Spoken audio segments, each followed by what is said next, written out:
کسی زمانے میں قازقستان کے ایک سرسبز شاداب علاقے میں ایک لڑکی اپنے باپ کے ساتھ رہتی تھی۔ اس کا باپ بہت بوڑھا ہو چکا تھا۔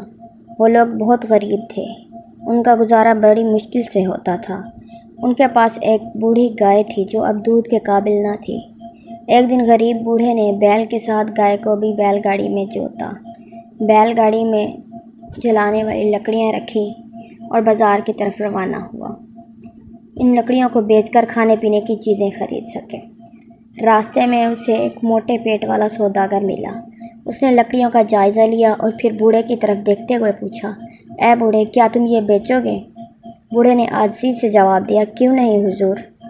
سوداگر نے پوچھا، کتنے سکوں میں؟ بوڑھے نے کہا، سب 5 سکوں میں۔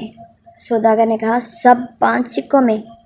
بوڑھے لکڑہار نے اقرار میں سر ہلا دیا اور معاملہ طے ہو گیا۔ بوڑھا اتنا سیدھا تھا کہ وہ سوداگر کی چالاکی کو نہ سمجھ سکا۔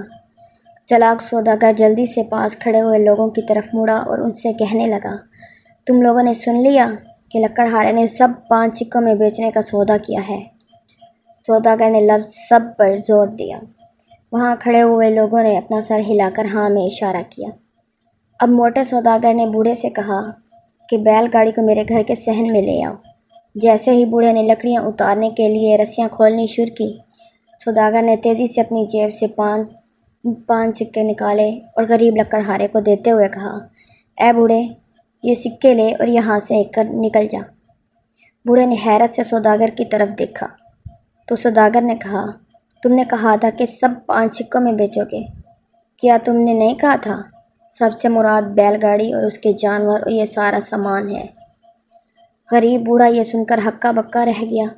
پھر اس نے غصے سے کہا، تمہارا اور میرا سودا ختم۔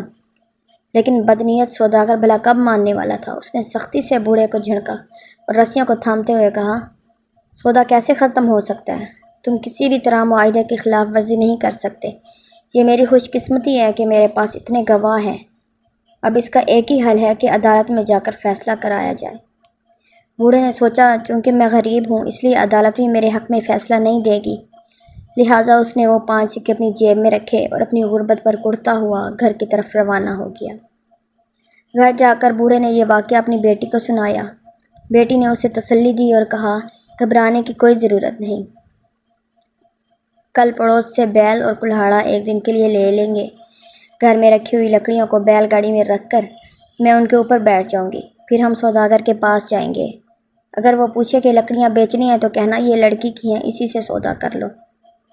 اس منصوبے کے تحت اگلے روز باپ نے ویسا ہی کیا جیسا بیٹی نے کہا تھا۔ لکڑیوں سے لدی ہوئی بیل گاڑی لے کر وہ مکار سوداگر کی طرف گئے۔ سوداگر نے دیکھتے ہی کہا، اے بوڑھے آدمی، کیا یہ لکڑیاں بیچنے کے لیے ہیں؟ بوڑھے نے جواب دیا، یہ سامان اس لڑکی کا ہے، اس سے پوچھ لیں۔ سوداگر نے لڑکی سے پوچھا، کیا تم بیچو گی؟ وہ بولی، ہاں، کیوں نہیں۔ سوداگر نے پھر پوچھا، کتنے میں؟ لڑکی نے جواب دیا، 5 سکوں میں۔ سوداگر نے پھر پوچھا، کیا سب؟ لڑکی نے کہا، ہاں، یہ سب۔ سوداگر نے جلدی سے پاس کھڑے ہوئے لوگوں کو اپنے پاس بلایا اور کہا، تم سب نے سن لیا، یہ سب لڑکی 5 سکوں میں دے گی۔ لڑکی نے کہا، ہاں۔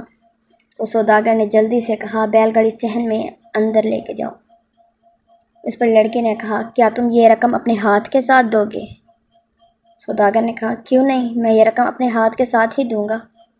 اس پر لڑکی نے پاس کھڑے ہوئے لوگوں سے کہا، تم نے سن لیا کہ سوداگر رقم ہاتھ کے ساتھ ہی دے گا۔ لیکن کوئی نہ سمجھ سکا کہ یہ لڑکی کیا چال چلنے والی ہے۔ لیکن وہ یہ ضرور دیکھنا چاہتے تھے کہ یہ لڑکی سوداگر کی مکاری سے کیسے بچے گی، اس لیے انہوں نے ہاں میں کہا کہ ہم نے سن لیا ہے۔ سب لوگ تماشا دیکھنے کے لیے صحن میں جمع ہو گئے۔ جو ہی رقم دینے کے لیے سوداگر نے اپنا ہاتھ بڑھایا، لڑکی نے مضبوطی سے سوداگر کا ہاتھ پکڑا اور اپنا کلہاڑا اٹھا لیا۔ سوداگر نے ہکلاتے ہوئے کہا، یہ کیا کر رہی ہو؟ لڑکی نے رعبدار آواز میں کہا، مکار سوداگر، تم نے خود کہا تھا کہ اپنے ہاتھ کے ساتھ رقم دو گے۔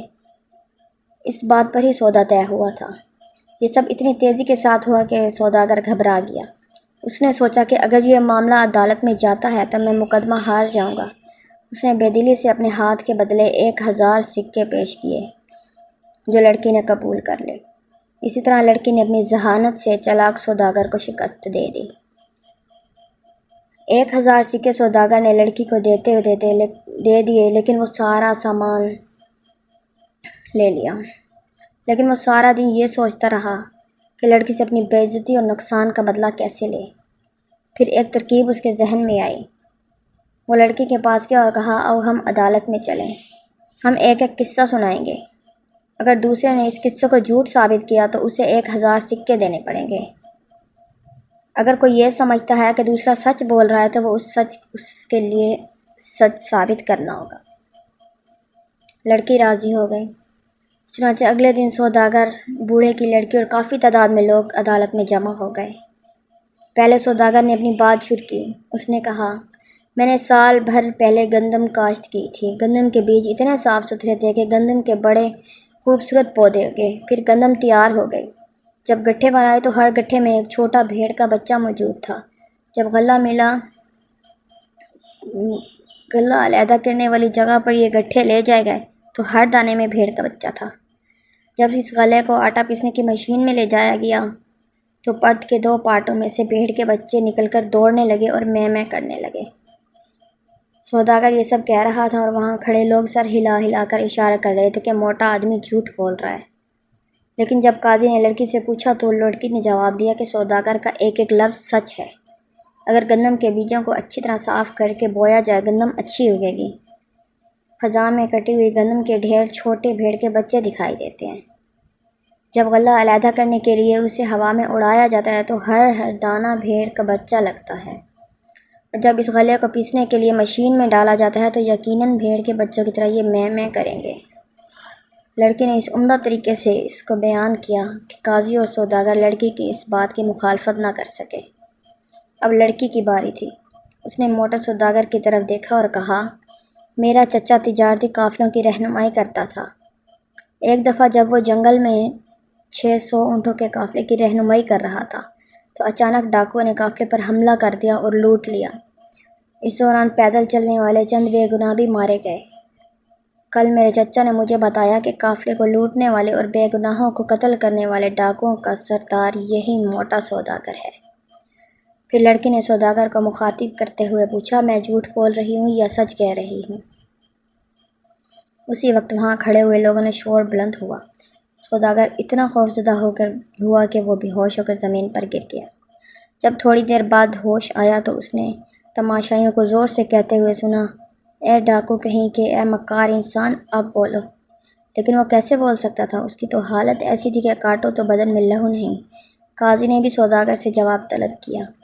سوداگر جانتا تھا کہ اگر اس نے کہا یہ لڑکی سچ کہہ رہی ہے تو اسے نہ صرف قافلے کے لوٹے گئے سامان اور اونٹوں کی قیمت دینا پڑے گی بلکہ اسے موت کی سزا بھی ہوگی، اور اگر وہ کہتا ہے کہ لڑکی جھوٹ بول رہی ہے تو معاہدے کے مطابق اسے 1000 دینار دینے پڑیں گے۔ آخر مجبور ہو کر اس نے کہا کہ یہ لڑکی جھوٹ بول رہی ہے۔ تو پھر قاضی نے اپنا بیان سنایا کہ 1000 سکے اسے دینے پڑیں گے، جو موٹے سوداگر نے بمشکل 1000 سکے اس لڑکی کو دیے، اور وہ لڑکی اپنے باپ کے ساتھ اپنے گھر روانہ ہو گئی، اور سوداگر کو اپنے لالچ کی سزا مل گئی۔